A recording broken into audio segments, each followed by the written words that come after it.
Film diawali dengan seorang sopir bajai bernama Mohan yang baru saja menurunkan penumpangnya. Namun baru saja turun dari bajainya, si penumpang langsung dihadang oleh seorang gangster bengis bernama Matubai.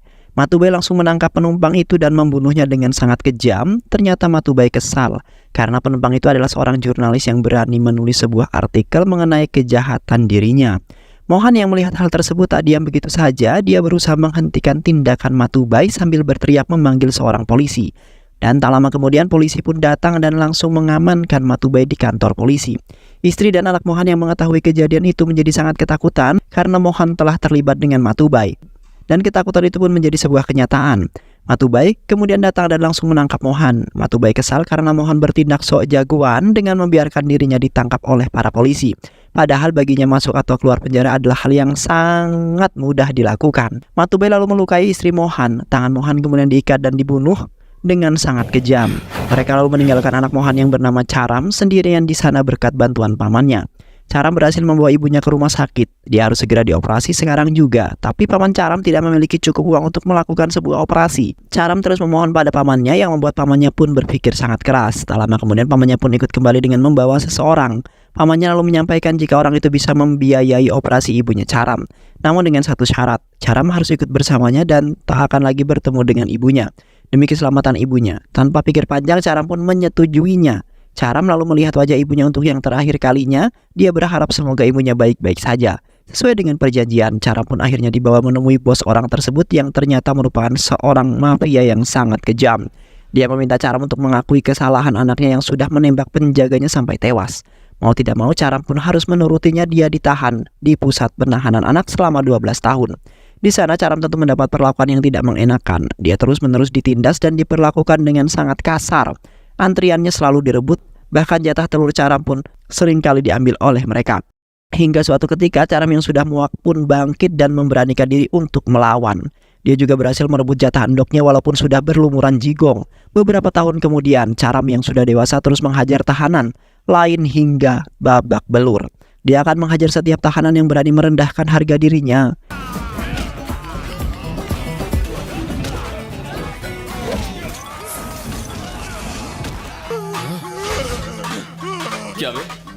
Tak terasa 12 tahun pun sudah berlalu.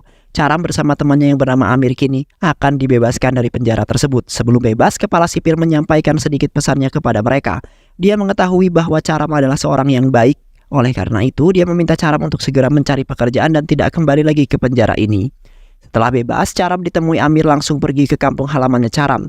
Charam bertanya pada masyarakat setempat mengenai keberadaan ibunya. Tapi tak ada satupun dari mereka yang mengetahui. Charam lalu datang menemui pamannya. Pamannya tentu saja kaget karena ini kali pertama mereka bertemu kembali. Tapi kabar duka datang dari mulut sang paman. Dia menyampaikan jika 1 tahun setelah dilakukan operasi, ibu Charam meninggal dunia. Charam tak menyangka jika semua pengorbanannya malah sia-sia. Pamannya lalu mengantarkan Charam ke makam ibunya yang membuatnya menjadi sangat sedih. Setelah beberapa saat, Charam yang tak tahu mau ngapain lalu meminta pekerjaan pada pamannya. Diketahui pamannya bekerja sebagai agen biru perjalanan. Dan kebetulan saat ini dia membutuhkan seorang pemandu wisata untuk ditempatkan di Bangkok. Jika Charam menginginkannya, dia bisa memberikan pekerjaan itu. Tapi sebelumnya Charam harus terlebih dahulu membuat sebuah paspor. Charam bingung bagaimana dia bisa mendapatkan paspor karena dirinya adalah mantan narapidana. Amir lalu mengusulkan Charam untuk datang menemui Ajay karena dia adalah seorang polisi yang sangat baik. Singkat cerita, mereka pun memulai perjalanannya. Tapi di tengah jalan motor Amir malah ditabrak oleh sebuah mobil. Charam yang tak terima karena motor temannya hancur lalu mengejar mobil itu dan menghancurkan kacanya. Ternyata pengemudi mobil itu adalah seorang wanita cantik yang bernama Sanjana. Entah mengapa, saat pertama kali melihat Sanjana, hati Charam dak-dik-dukser seolah terpana dengan kecantikan Sanjana. Sesamanya di rumah, Sanjana lalu melaporkan kejadian itu pada ayahnya yang bernama Kartikeya. Kartikeya adalah seorang pengusaha kaya raya yang selalu memanjakan anaknya. Dia rela melakukan apapun demi membuat Sanjana bahagia. Keesokan harinya, Charam pun sampai di rumah Ajay. Dan tak lama kemudian Sanjana pun tiba di sana karena anaknya Ajay adalah temannya Sanjana. Saat sedang menunggu Ajay, Sanjana tiba-tiba menutup mata Charam karena menduga jika Charam adalah kakak temannya. Namun Sanjana hanya bisa tertipu malu karena ternyata dia salah orang. Sanjana tidak mengetahui jika Charam adalah orang yang kemarin memecahkan kaca mobilnya. Tak lama kemudian, Ajay pun datang menemui Charam. Charam lalu menjelaskan maksud kedatangannya jika dia kesini untuk meminta bantuannya Ajay. Dia hendak pergi ke Bangkok untuk bekerja, tapi sebelum itu dia membutuhkan paspor dan hanya Ajay lah yang dapat membantu dirinya. Karena percaya Ajay pun akan membantu Caram. Dia akan membuatkan paspor Caram menggunakan alamat rumahnya. Beberapa hari kemudian paspor Caram pun jadi. Dia berkata kepada Amir jika dia ingin melihat wajah Sanjana sebelum dia pergi ke Bangkok. Akhirnya mereka pun merencanakan sesuatu untuk bisa masuk ke dalam rumah Sanjana. Amir lalu mengalihkan perhatian penjaga dan Caram berhasil menyelinap masuk. Dia memanjat tembok dan melihat wajah Sanjana yang ada di dalam kamar. Keesokan harinya Caram pun tiba di Bangkok. Dia langsung menemui pemilik biro perjalanan bernama Bobby. Bobby menjelaskan jika Caram akan ditugaskan dengan salah satu pegawai lainnya untuk memandu turis berwisata yang ada di Bangkok. Sejak saat itu Caram terus memandu turis-turis untuk mengelilingi kota Bangkok. Di tengah kesibukannya itu, wajah Sanjana terus terbayang dalam pikirannya. Di saat ada waktu luang, Caram bersama rekannya berjalan-jalan di pusat kota Bangkok. Namun saat itu Caram malah ketubrukan dengan seorang pria yang selengean bernama Biku. Biku adalah penguasa kota itu dan meminta Caram untuk segera meminta maaf. Namun Caram menolaknya karena menurutnya Biku lah yang bersalah. Karena kesal, Biku lalu mencaci maki Caram dengan kata-kata yang tidak mengenakan. Tapi Caram berhasil menahan amarahnya lalu berjalan meninggalkan Biku. Tak lama kemudian Bobby memanggil semua pemandu wisata untuk berkumpul. Dia menjelaskan jika saat ini seorang akan datang dari India dan mereka harus menyambutnya secara khusus karena dia adalah anak pengusaha yang sangat berpengaruh. Setelah membaca detail informasinya, Caram pun mengetahui jika tamu itu adalah Sanjana. Tak lama kemudian Sanjana beserta teman-temannya pun di Bangkok dengan ditemani oleh asisten ayahnya bernama Subramanya. Caram tentu saja senang karena pujaan hatinya ada di sini. Tapi disinilah kesombongan Sanjana mulai terlihat. Dia memperlakukan Caram dan rekan-rekannya seperti seorang pelayan. Setelah sampai di hotelnya yang sangat mewah, Sanjana pun memberikan uang tips kepada Caram. Tapi Caram menolaknya. Sanjana yang kesal lalu menambah uang tipsnya memaksa Caram untuk segera mengambil uang tips tersebut.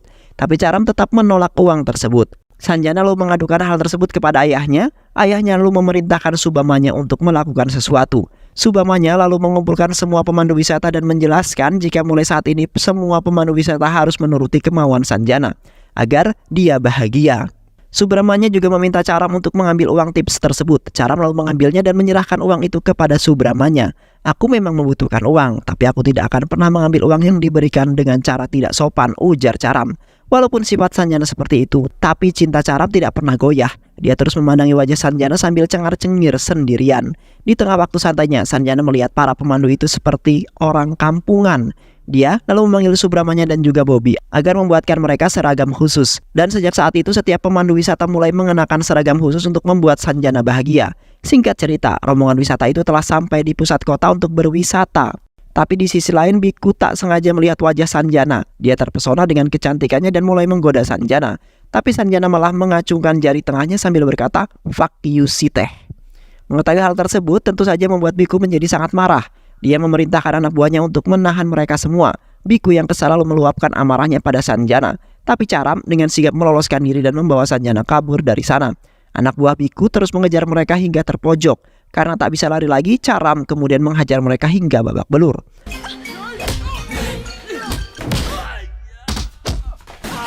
Karena kejadian itu, Sanjana lalu menghubungi ayahnya dan meminta agar Caram dijadikan pengawalnya saja. Mendengar hal tersebut tentu saja membuat Caram menjadi sangat bahagia karena dia bisa terus berada di sisi Sanjana. Keesokan harinya untuk merayakan pergantian tahun baru, Sanjana dan teman-temannya ingin berpesta di sebuah perahu. Di atas kapal, Caram memarahi Sanjana CS karena melompat-lompat di atas kapal. Caram berkata jika yang dilakukan Sanjana itu bisa merusak kapalnya. Bukannya berhenti, Sanjana justru berkata pada Subramanya jika dia ingin sekali meledakkan kapal ini. Melihat kesombongan dan kesemena-menaan Sanjana, kini Caram merasa muak. Tapi dia tak bisa melakukan apapun karena Sanjana adalah pelanggannya. Apalagi Sanjana selalu memarahi dan mencela setiap perkara yang dilakukan oleh Caram. Kadang dia juga mencaci Caram dengan kata-kata yang sangat kejam. Hal itu membuat Caram muak dan ingin sekali menceburkan Sanjana ke dalam laut. Tapi itu hanyalah angan-angannya saja. Tak lama kemudian mereka pun bertemu dengan lady boy bernama Macini. Macini adalah pemilik dari usaha pijat plus-plus yang biasa beroperasi. Macini pun kemudian merayu Sanjana agar mau dipijat oleh karyawannya. Karena tertarik, Sanjana pun menyetujui permintaan tersebut. Tak hanya Sanjana saja, ternyata Subramanya juga tertarik dengan pijat plus-plus itu. Dia meminta Macini untuk mengirimkan beberapa gadis dan Macini pun menyanggupinya. Di malam harinya Subramanya menikmati malam tahun baru dengan pijatan 2 gadis cantik dan semlewot. Sedangkan Sanjana CS menikmati malam tahun baru dengan bermabuk-mabukan. Caram hanya bisa memandang Sanjana dari kejauhan, tapi ternyata hal itu tidak disukai oleh Sanjana. Sanjana yang mabuk kembali mencaci Caram sebelum akhirnya pingsan karena nggak kuat. Keesokan harinya Macini mengajak Subramanya untuk melihat tarian gadis-gadis cantik dari Rusia. Subramanya yang tergiur menerima ajakan dan meminta Caram untuk menyusul ketika Sanjana telah bangun. Beberapa menit kemudian Sanjana sudah bangun meminta kopi kepada Caram. Caram lalu memberikannya kopi yang dari tadi sudah dibuatnya. Tapi Sanjana menolak kopi tersebut karena ingin meminum kopi yang masih panas. Caram kemudian pergi membuatkannya segelas kopi, tapi tak lama kemudian Biku tiba-tiba datang di hadapan Sanjana. Sanjana yang takut langsung berlari sambil memanggil Caram. Caram yang melihat Sanjana dalam bahaya, langsung bergegas berlari menyelamatkannya.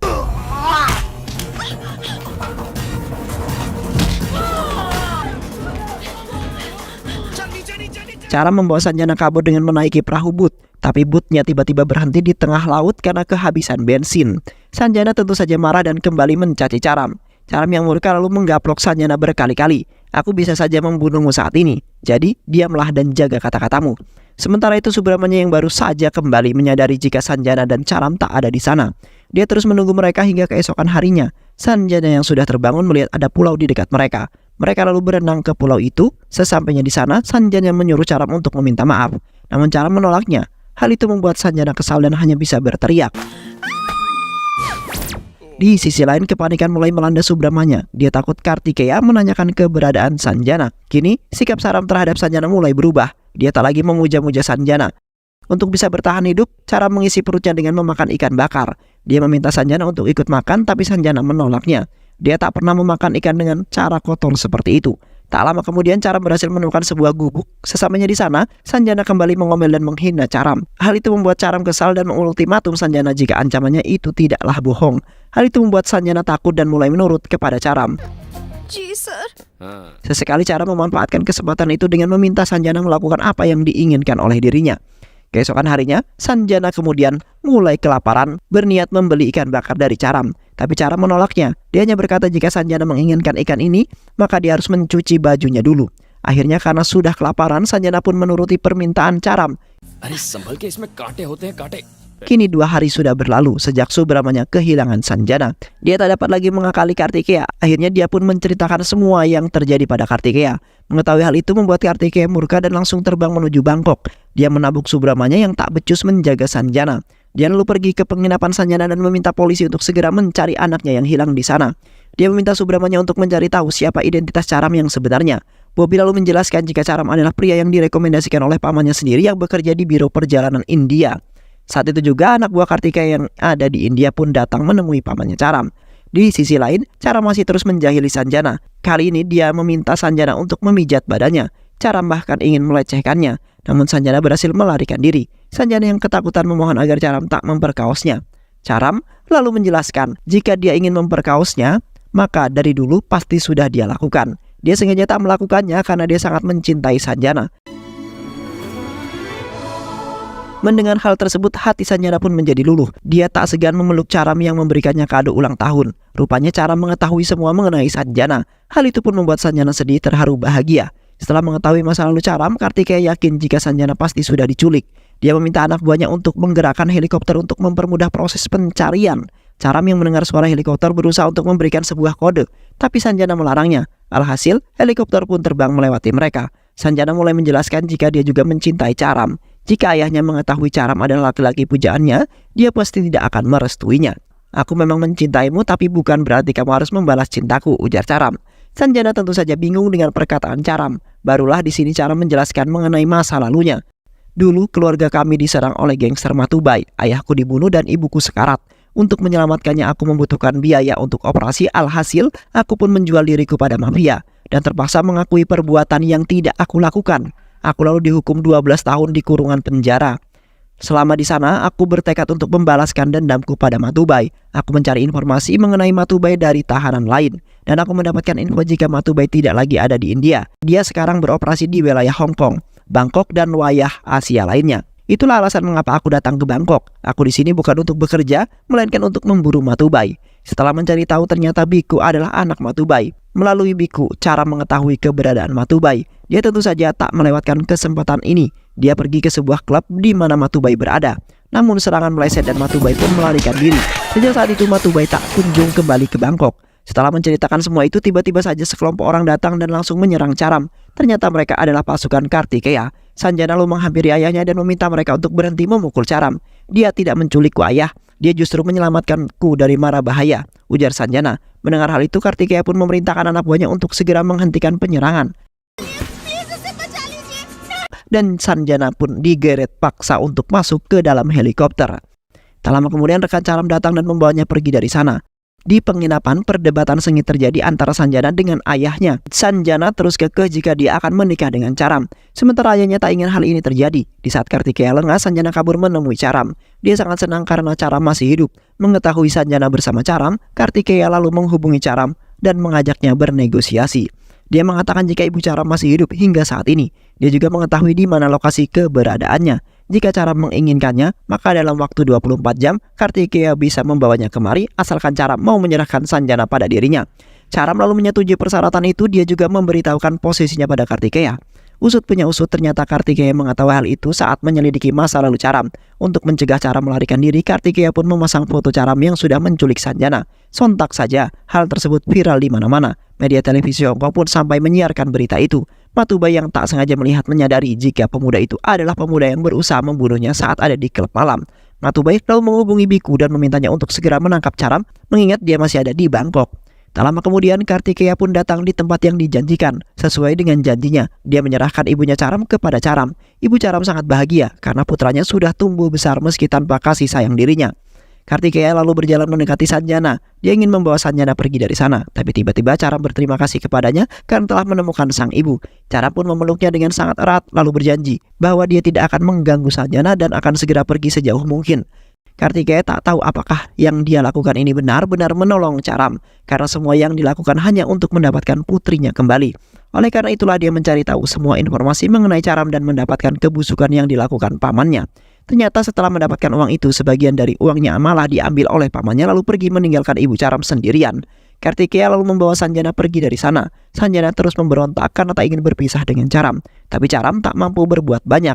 Namun tiba-tiba Kartikeya diserang oleh sekelompok orang yang ternyata adalah Biku dan anak buahnya. Satu persatu anak buah Kartikeya berhasil dilumpuhkan. Charam lalu bertindak dan berhasil melumpuhkan anak buah Biku satu persatu juga, namun naasnya Biku berhasil menembak kaki Kartikeya. Hal itu membuat perhatian Charam hilang dan Sanjana pun berhasil diculik.